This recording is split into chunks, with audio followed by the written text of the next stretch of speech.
리플과 SEC의 소송 630일째 달리고 있습니다. 미국에서도 결판 나지 않는 리플의 증권성 여부. 그러나 우리나라에선 좀 시기상조 아닌가요? 어쨌든 간에 증권 이야기가 서서히 나오고 있습니다. 증권형 토큰 가상통화.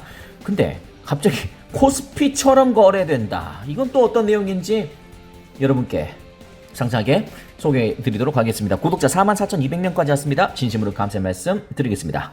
멤버십, 리플 진성 홀더 분들이시라면 가입하면 많은 정보를 여기에서 얻을 수 있겠습니다. RSI 업그레이드 버전 머니플로우 렐러티브 스트렝스 인덱스를 통해서 리플의 48시간 전후의 움직임, 그리고 저의 포트폴리오, 그리고 CPI 폭락 이후의 중요 전략, 어떤 것들 다양한 멤버십들을 위한 분들을 위한 여러가지 멘탈적인 정보들, 기술적인 정보들 들어있습니다. 궁금하신 분들은 언제든지 조인하셔서 매일매일 올라오는 정보를 체크해보시면 되겠습니다.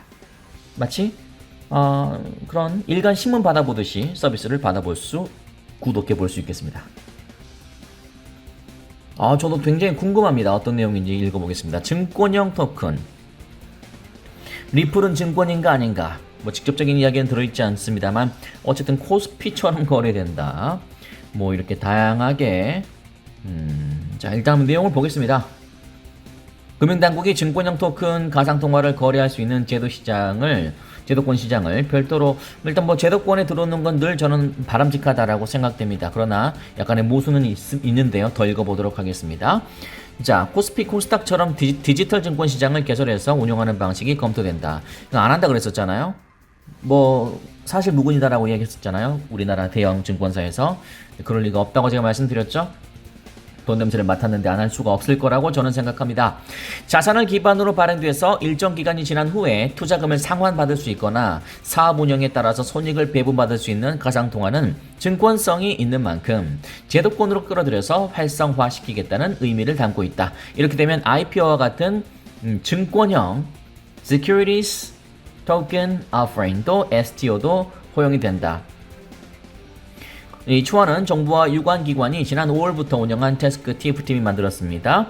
증권형 토큰은 블록체인 기술을 활용해서 토큰 형태로 발행되는 증권으로 주식처럼 자산을 기반으로 발행되는 가상통화다. 자산 담보가 없는 비트코인이나 루나테라 등과는 구별이 된다. 그럼 리플은 어떻게 될까요? 그러니까 다 애매합니다. 좀 더 읽어보겠습니다. 미국, 유럽, 싱가포르 등은 증권법 등 기존 증권에 적용했던 규제에 맞춰서 증권형 토큰 발행을 허용하고 있습니다. 증권형 토큰의 세계 시가총액은 올 7월 기준 약 23조 원이나 깔려 있는데 탐내지 않을 수가 없겠죠. 한국은 카사코리아, 루센트블록 등 일부 사업자가 금융 규제 샌드박스로 사업을 하고 있을 뿐 가상자산 공개와 STO를 금지해 왔습니다. 윤석열 정부는 지난 5월 110대 국정과제 중 하나로 투자자 보호장치를 마련한 STO 허용을 선정했습니다. 현행 자본시장 및 전자증권 제도는 블록체인 기술의 활용이나 이를 통한 정형화되지 않은 증권의 유통체계를 반영하지 않고 있기 때문에 법령을 개정해야 된다라고 합니다. 뭐 그랬다. 쭉 뭐 한국거래소는 디지털 증권시장 가칭이네요. 증권사가 매매를 중개한다. 장외시장은 초기 단계 중지한다. 상장은 전자증권 형태로 전환해야 된다. 거래 안전성을 보장할 수 없다는 지적에 따른 것이다. 뭐 그렇다는 것이다. 뭐 그렇다. 여기까지 읽어보겠습니다. 올 4분기 중 증권형 토큰 가이드라인을 발표할 예정이다. 이건 저희 방송에서 한번 제가 말씀드린 적이 있었죠. 그래서 남은 4분기에서 가이드라인 만들고 내년부터 2024년부터 이제 뭐 실시하겠다라는 이야기가 있었죠. 자, 그렇다면 리플은 어떻게 될까요? 우리는 리플을 다루는 채널이기 때문에 리플이 증권성이라면 내년부터 한국에선 코스피처럼 거래가 되나요? 자, 일단 코스피와 암호화폐 거래소와는 저는 구분돼야 된다고. 아직 이것도 구분 못하시는 분들 되게 많아요. 그냥 이렇게 생각하시는 초심자분들이 의외로 적지 않습니다. 리플 증권 되면 그러면 증권에서 사면 되는 거 아닌가요? 그게 아니죠.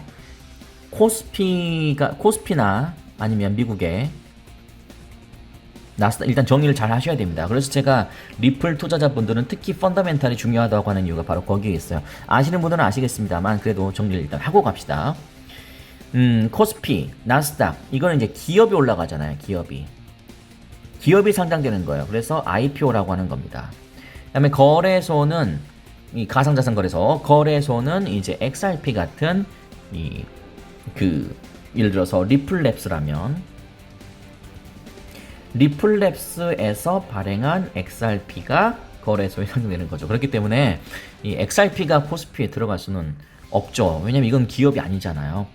기업이 들어간다면 리플랩스가 이렇게 들어가야 되는 건데 리플랩스가 굳이 코스피에 상장할 필요는 뭐 불가능하지는 않겠습니다만 지금으로서는 그런 걸 따질 때가 아닌 것 같아 보입니다. 코스피와 암호화폐 거래소 구분되시죠? 기업이 들어가는 거고 이거는 코인이 들어가는 거, 암호화폐가 들어가는 겁니다. 자, 기초가 약하신 분들을 위해서 1차적으로 말씀드렸고, 두 번째로 증권성 여부는 미국에서도 다툼이 있을 정도로 정형화되지 못한 상태입니다. 여러분이 아시는 것처럼 우리가 기다리고 있는 리플과 SEC의 증권성 여부를 가리기 위한 싸움, 아직 미국에서도 다툼이 지금 630일째 아무 결론도 못 내고 있습니다. 물론 이제 10월, 11월, 12월 시간이 가면 갈수록 조금 더 구체화되면서 이제 결론이 날 때를 서서히 찾아가고 있는 분위기라서 우리 리플 투자자 입장에서는 고무적인 건 사실입니다만 반대로 이야기하면 정형화되지 못해 있다. 근데 왜 자꾸 우리나라에서 벌써 4분기에 이렇게 무리하게 추진하는지 저는 이해할 수가 없습니다. 지금은 인플레이션을 잡을 때입니다. 저의 의견입니다. 지금은 인플레이션을 잡을 때이고요. 그리고 차라리 과세 기준을 마련하는 것이 차라리 저는 바람직하다고 생각합니다. 2년밖에 남지 않았습니다. 2025년부터는 이제 리플 같은 암호화폐도 과세를 매기게 될 겁니다. 그러면 거기서 부당한 세금을 납부하는 그런 사람이 생기지 않게끔 잘 준비해야죠. 저희 투자자들이 바라는 건 바로 이런 건데 아직 미국에서도 다툼이 있을 정도로 정형화되지 못한 상태에 이 증권성 여부를 너무 무리하게 하는 거 아닌가? 아무리 돈 냄새를 맡았다고 하더라고요. 하나만 더. 다 필요 없고요. 좀 머리가 복잡하셨습니까? 다 필요 없어요. 왜냐면 리플이 증권일 확률은 일단 현저히 낮다.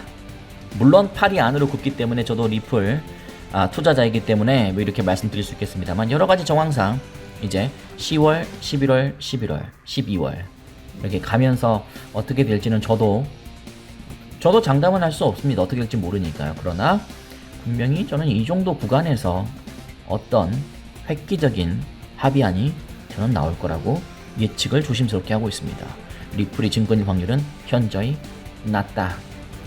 그리고 리플 증권성이면 뭐 내년도 하고 이런 거 생각할 바에야 여러분께는 차라리 이런 걸 추천하겠습니다. 차라리 코인베이스에 재상장되는 것을 기대하고 응원하는 게 저는 맞다고 생각합니다. 정리해 볼까요? 자, 이제 CPI는 있고요. 다시 돌아오셔야 됩니다. 리플 증권성이라면 내년부터 한국에서는 코스피처럼 거래? 코스피와 거래소는 구분돼야 된다. 코스피는 기업이고요. 거래소는 코인입니다. 증권성 여부는 미국에서도 다툼이 있을 정도로 정형화되지 못한 상태입니다. 너무 시기상조입니다. 그나저나 리플이 증권이 될 확률은 1차적으로 현저히 낮다고 저는 보고 있습니다. 그렇기 때문에 이것은 또 실제로 이렇게 진행이 될지도 잘 모르는 거니까 일단 뭐 더 지켜보면서 또 저희 채널에 귀를 기울여 주시면 되겠습니다. 구독자 44,200명 한 분 한 분 소중하게 모시겠습니다. 구독, 좋아요 정중히 부탁드립니다. 멤버십 원하신 분들 나는 좀 리플에 대한 보다 이런 뉴스 말고 좀 진짜 지극히 주관적이고 찐한 이야기 한번 나눠보고 싶어. 그리고 의견 들어보고 싶어. 좋습니다. 이쪽으로 오시면 되겠습니다. 하루에 100원이면 되니까요. 전혀 부담 없이 이렇게 매일매일 이렇게 회원분들을 위한 영상 보이시죠? 보면서 여러분 멘탈도 다듬을 수 있고 여러가지 기술적 또는 다양한 정보 포트폴리오 엿볼 수 있을 겁니다. 저희는 잠시 후에 8시 방송 때 뵙겠습니다. 고맙습니다.